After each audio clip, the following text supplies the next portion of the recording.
Halo semuanya, selamat datang kembali di video course jaringan dasar bersama saya Ferry Pratama. Di video course kali ini kita akan membahas spesifik pembahasan di satu layer, yaitu physical layer. Ya. Nah, mari kita langsung membahas si pembahasan physical layer-nya. Ya. Oke. Fokus dari physical layer yang kalau kita tahu tadi ada di layer satu, ya. Ini biasanya fokusnya ke media transmisi yang digunakan si perangkat-perangkat jaringan untuk saling berkomunikasi. Gitu. Nah, media transmisinya tadi bisa pakai wired connection atau pakai wireless connection. Nah, dan kalau kita lihat di bagian si physical layer standar di sini ya. Nah, ini yang buat ya, itu ada beberapa organisasi ya, seperti yang tadi saya infokan di awal, mungkin di video eh, OSI model ya, dan TCP/IP model. Di situ saya jelaskan kalau di data link itu sebetulnya ada perlakuan khusus di protokolnya. Nah, kenapa? Karena di physical layer standar di sini organisasi yang membuat standarnya itu berbeda-beda, gitu ya. Contoh, buat kita nih misalkan ngekrimping kabel UTP, ya. Di kabel UTP itu kita bisa pakai standarnya EIA atau TIA di sini nih. Ya. Terus kalau misalkan kita lagi menggunakan wireless misalkan gitu ya, itu ada standarnya IEEE 802.11 gitu. Nah, jadi nanti di sini eh, protokolnya tidak hanya terbatas ke TCP/IP protokol stack ya, yang di manage sama IETF ya. Ya. Lalu karakteristik dari si physical layer di sini adalah nanti akan kita lakukan yang namanya encoding, di mana encoding ini kita akan mengkonversi stream of bits ya ke format yang di-recognize, ke format yang dikenali sama perangkat yang ada di jaringan tersebut gitu. Ya, jadi nanti di jaringan itu ya jadinya sinyal antara sinyal satu atau sinyal nol gitu ya. Nah, ini contohnya di sebelah kanan. Di sini ada namanya microwave signal over wireless. Nah, jadi kalau kita pakai wireless sebetulnya kan gelombangnya itu gelombang yang ini ya, atas bawah. Nah, nantinya akan disignaling, di encoding jadi data sinyal digital di sini gitu. Ya, begitu juga di wired ya. Di wired kita nanti akan membuat encoding signalingnya dengan misalkan, oh kalau satu kita kasih daya, kalau nol misalkan nggak dikasih daya gitu. Nah, nantinya encoding signaling ini juga akan mempengaruhi si bandwidth media transmisinya kita ya. Nah, di sini satuannya itu kita pakai BPS alias bit per second, tergantung nanti jumlahnya berapa. Jadi ketika misalkan kita langganan internet ya ke ISP buat ke rumah misalkan gitu ya. Nah, ini biasanya satuannya tuh di situ ada 10 megabit per second, 50 megabit per second, atau mungkin 100 megabit per second gitu ya. Ini si kapasitas maksimum sebuah media transmisi. Nah, dipengaruhi nanti ya sama si misalkan kita mau pakai wired mungkin atau mau pakai wireless. Nah, ini dipengaruhinya dari situ gitu.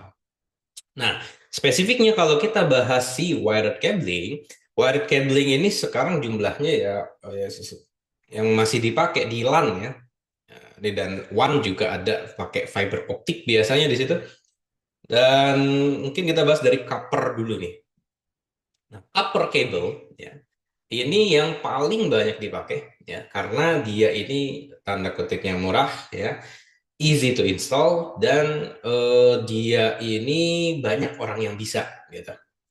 Nah, kalau kita bandingkan dengan fiber optik di sini, orang yang mengoperasikan atau orang yang menginstalasi si fiber optik tersebut ya mereka harus punya spesialisasinya sendiri, artinya mereka ya udah ada training khusus misalkan ya untuk menginstal si fiber optiknya seperti apa, dan relatif lebih mahal dibandingkan instalasi di copper cable yang terutama UTP atau STP begitu. Nah, nanti ada kelebihan kekurangannya memang di situ ya. Kalau misalkan kita, misal contoh dari UTP nih, Unshielded Twisted Pair, ini yang paling sering kita lihat ya. Kita misalkan langganan internet di rumah, pengen langsung connect ke PC ya pakai kabel, nah ini biasanya pakai UTP. Nah, di UTP di sini kekurangannya adalah dia agak sulit kalau ada yang namanya interferensi sinyal elektromagnetik. Ya. Jadinya apa? Bandwidth yang mungkin tadi kesempatannya bisa sampai 100 ya, tapi ini jadinya dikurangi gitu. Ya, terus si copper cable UTP atau STP di sini gitu ya, dia juga batasannya 100 meter nih. Lebih dari ini berarti kita nanti harus mungkin pasang router atau pasang perangkat jaringan atau mungkin repeater gitu ya, supaya sinyalnya lebih diperkuat lagi nih gitu. Nah, sementara kalau fiber optik itu bisa lebih jauh gitu. Nah, alternatif copper cabling lainnya adalah koaksial. Ini kalau mungkin dulu di apa ya, TV-TV kabel mungkin ya, kalau ada yang pakai dan sekarang ada di beberapa, jadi opsi di beberapa interface atau optical receiver, bukan optical berarti transceiver buat di data center. Jadi ada juga yang masih pakai si koaksialnya ini ya. Dan ciri khas kenapa disebut copper ya biasanya mereka ya pakai ya kabel copper gitu ya. Nanti ada semacam yang melilitnya gitu ya. Dan ini nanti contoh kalau misalkan kita pakai UTP, nah ini kita punya standarnya dari yang EIA, TIA yang tadi gitu ya. Nah, di sini kita punya kabel straight through, kabel cross misalkan di sini ya. Nah, dulu saya ingat banget pas zaman SMK gitu ya. Ini ujian praktikumnya harus bisa melakukan crimping kabel. Nah, dulu saya mikir kalau straight, oh itu harus yang dua-duanya putih oren-oren ya di konektor satu, konektor berikutnya. Tapi ternyata nggak seperti itu teman-teman ya. Jadi ketika kita mau pakai straight through, standarnya di sini ya, antara kita mau pakai yang T568A, ya, jadi maksudnya putih hijau juga, ya, atau kita mau pakai straightnya yang T568B. Nah, kebanyakan gitu ya di Indonesia yang saya tahu ya buat kabel straight-nya di sini menggunakan T56B, 568B gitu ya. Jadi sebetulnya gitu ya. Nah, kalau misalkan kita mau bikin kabel straight tapi depannya putih hijau gitu ya. Dua-duanya putih hijau aja itu masih bisa kok gitu ya. Nah, ini standar yang bikin tadi EIA, TIA ya organisasinya. Itu straight. Kalau cross ini satu sisinya yang 68A, satu sisinya lagi 68B. Nah, ini penggunaannya kalau dulu straight through itu host to network device, kalau crossover ini ke perangkat yang sama biasanya gitu ya. Router-router, host to host, switch to switch gitu ya. Yang mana kalau di jaringan modern sekarang itu sebetulnya sudah ya ada solusi auto MDIX di sini sehingga sudah auto sense cable type dan bisa mengcomplete connection. Nah, nantinya gitu ya dari si di sini ada total 8 pin ya, 8 ada 4 pair, 8 pin. Kalau kita pakai semua kabel pinnya gitu ya, maka ini bisa achieve maksimumnya di satu sampai 10 giga nantinya gitu ya, tergantung spesifikasi si kabelnya juga. Makanya ada spesifikasi seperti Cat5e, Cat5 biasa, Cat6, Cat6a, ya. Itu kaitannya ke situ nanti gitu ya.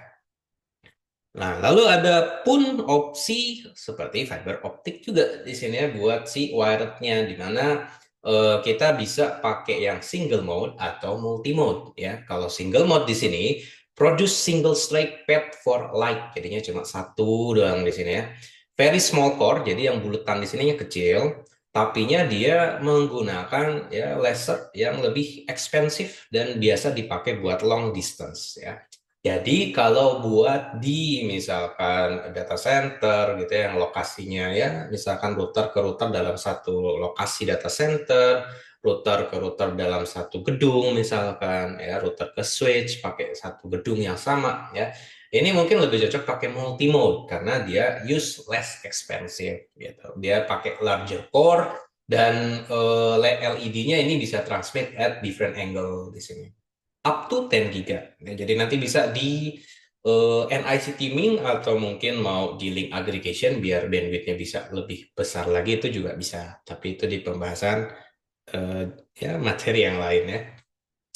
Nah, terus si fiber optik ini juga kita harus pasangkan nanti si apa kabelnya dengan patch cord-nya dan patch cord-nya ini biasanya macam-macam ya opsinya.